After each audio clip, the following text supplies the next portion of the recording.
Hello, and welcome to This Week at Trinity. Unfortunately, this is not the beginning of a great Trinity bake-off, although keep that idea in mind for the future. I am saying hello today, doing something that I was planning on doing already. I am baking bread. And as I've been baking bread this week, I've been thinking about our Easter acclamation. Christ is risen. Christ is risen indeed. Alleluia. Now, we don't talk about bread that way. We don't say bread is risen because there's a certain time limit on bread. We add the yeast with the flour and the bread rises, and at a certain point it is ready to bake. But if you wait a little bit longer, it becomes overproofed. And if you put it in the oven then, the structure of the bread collapses in on itself and it isn't good to eat anymore. In other words, bread is time limited. But the resurrection of Jesus Christ is not limited to a particular time, which is why we choose this strange grammatical sentence, Christ is risen, because it wasn't just an event that happened in the past. When Jesus Christ died and rose again, he conquered death once and for always. And I think about this as we draw slowly but surely towards the end of this season of Eastertide. As this coming Sunday, we will celebrate the Feast of the Ascension, and then after that, the Feast of Pentecost.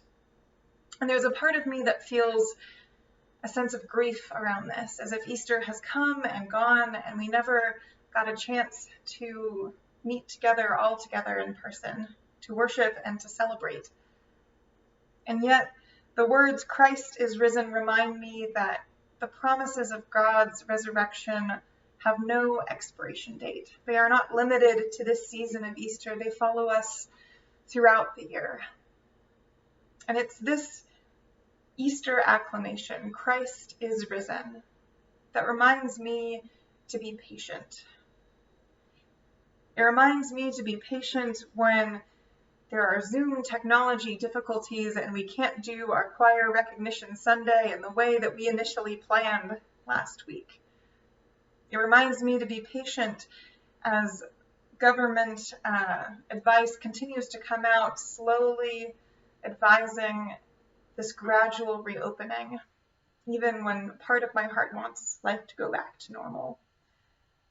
Our Easter acclamation reminds me to be patient because Christ is risen. It's not a time limit on celebrating this fact. God is patient with us.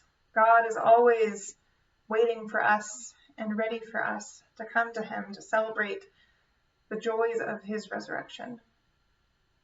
And so, we will come together again this coming Sunday to do what we had planned last week, to honor and recognize the talents of those who make music in our church. God willing, we will come together again on Zoom, and we will still proclaim the words that are as true during Easter as they are in any season of the year. Alleluia, Christ is risen. The Lord is risen indeed. Alleluia.